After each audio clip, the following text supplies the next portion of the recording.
talking about the some of the, I guess, societal problems that really condition these dogmas, these doctrines into our minds, and why it's so hard to, for lack of a better term, come back to common sense. You had 3 points you wanted to bring up before the break, so the floor. Oh, I just wanted to mention. So, like 400 years ago, Jacques Cartier, not the man who invented the watch, but some other dude, he came to Canada and he said you could almost walk from the boat to the shore off Newfoundland. There were so many fish, right? It was just one of the most amazing natural harvesting grounds for fish the world has ever seen. Cod, so thick you can barely see water.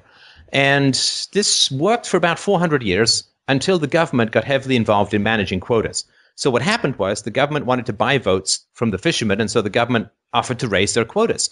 And a few years ago, the stock of cod, which had lasted perfectly well under mostly private management for 400 years, has been completely gone, and there's not even enough left for it to replenish over time. It's gone, and it didn't take more than a decade and a half of government involvement. Look at the rainforest. The rainforest is being stripped because the government is selling off the timber rights with no need to replant.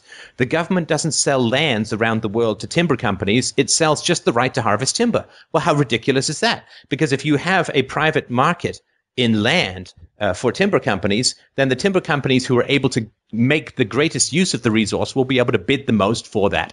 And what that means is the companies that replant and renew and sustain the use of the timber lands will be the ones who bid the most for it. So you're guaranteed in a free market to have the wisest and most renewable use of resources. It's when the government comes in and starts buying votes with its short-sighted, nonsensical, it's nonsensical in terms of sustainability, though it's very smart politically, just giving the greatest advantage to the most people who can offer it votes. And that's what they do. And anybody who thinks it's going to be any different in a democracy simply hasn't studied the nature and history of democracy in any way, shape, or form. Yeah, well, I think one of the big problems that we have is that we've become complacent. We've really been conditioned to believe that the political leaders of the free world and the third world and really all over the world really have no culpability to the people. There's no recourse for the evils, the atrocities that they commit, that they are above the law. And that it's pretty typical to have liars, cheats, murderers, thieves, running your country. People. Yeah, I mean, sorry to interrupt, but this is what is so astounding to me, Doug. And you run this over and over, and it's such a cognitive dissonance. The people who say, well, the government should run the welfare, and the government should protect the environment, and the government should, slowly neck with the dolphins, and the government should caress the extinguishing catfish or whatever.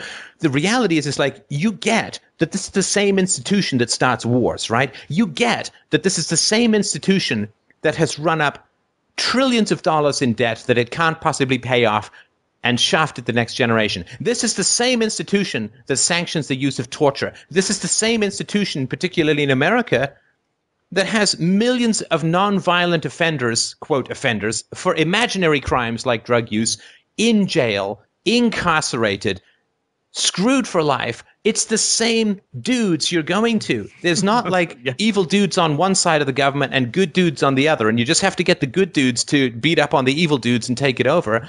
It's the same institution, and it's the same institution that counterfeits and destroys the poor. It's the same institution that runs the public school. It's the same institution that has built a welfare system that has trapped 2 generations of people in a permanent, undereducated, brain-dead underclass that they have almost no hope of getting out of.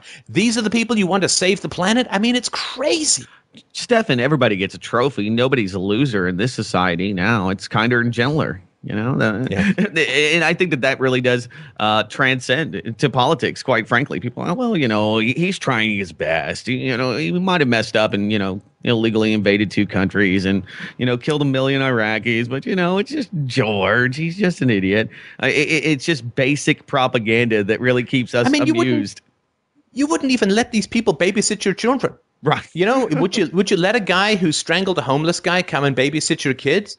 Well, why are you handing over your children for 12 years to George Bush or Barack Obama? These people who are sanctioning torture, who are extending wiretapping and intrusion into people's lives, who are running up catastrophic debts. I mean, they're thieves, they're killers, they're psychopaths. And yet it's like, here are my kids for 12 years because you guys are just great.